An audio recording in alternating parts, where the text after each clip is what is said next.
Hello नमस्कार श्री स्वामी समर्थ।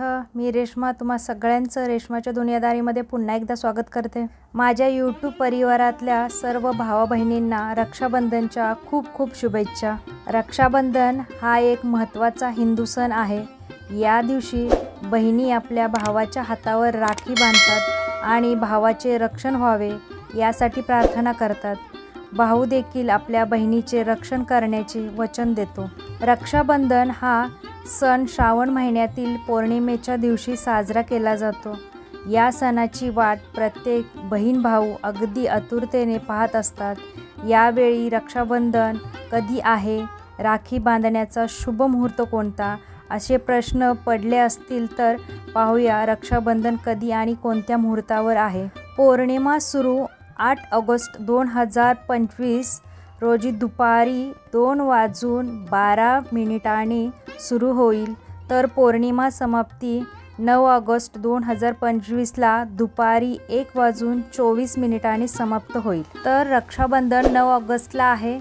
शुभ मुहूर्त 9 ऑगस्ट 2025। शुभ मुहूर्त कालावधी आहे सकाळी 5:39 ते दुपारी 1:24 पर्यंत। हा वेळ राखी बांधण्यासाठी सर्वात शुभ मानला जातो। तर भद्रा काळ राखी न बांधण्याची वेळ सुरुवात आहे 8 ऑगस्ट 2025ला दुपारी 2:12 पासून चालू होणार आहे, तर समाप्ती होणार आहे 9 ऑगस्टला पहाटे 1:52 पर्यंत।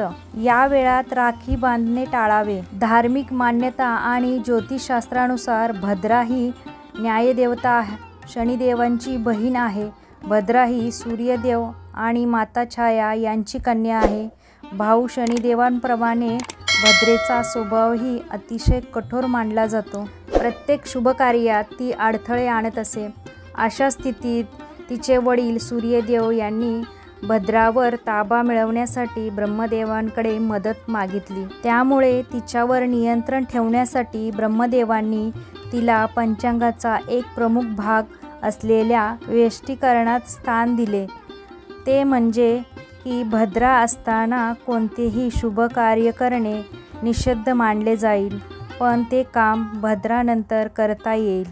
तर भद्रा असताना भद्राच्या काळात तंत्रमंत्राची पूजा करणे आणि कोर्टाचे कोणतेही काम करणे अशुभ मानले जात नाही। पण भद्रामध्ये लग्नकार्य, रक्षाबंधन, होलिका दहन, वास्तुपूजन, वाहनपूजन यासारखे शुभकार्य निषिद्ध आहेत।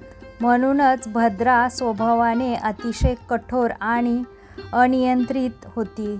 त्यामुळे तिच्या कृत्यांना कंटाळून ब्रह्मदेवांनी तिला शाप दिला की जो कोणी भद्राच्या काळात कोणतेही शुभकार्य करेल त्याला अडचणींना सामोरे जावे लागेल आणि अशुभ फळ मिळेल। यामुळेच भद्रा असताना रक्षाबंधन साजरी केले जात नाही। तर तुम्हाला हा आजचा व्हिडिओ कसा वाटला? जर व्हिडिओ आवडला तर व्हिडिओला लाईक करा, शेअर करा, सबस्क्राईब करा। पुन्हा भेटूया आपण अशाच एका नवीन व्हिडिओमध्ये। तोपर्यंत सगळ्यांना श्री स्वामी समर्थ। जय जय स्वामी समर्थ।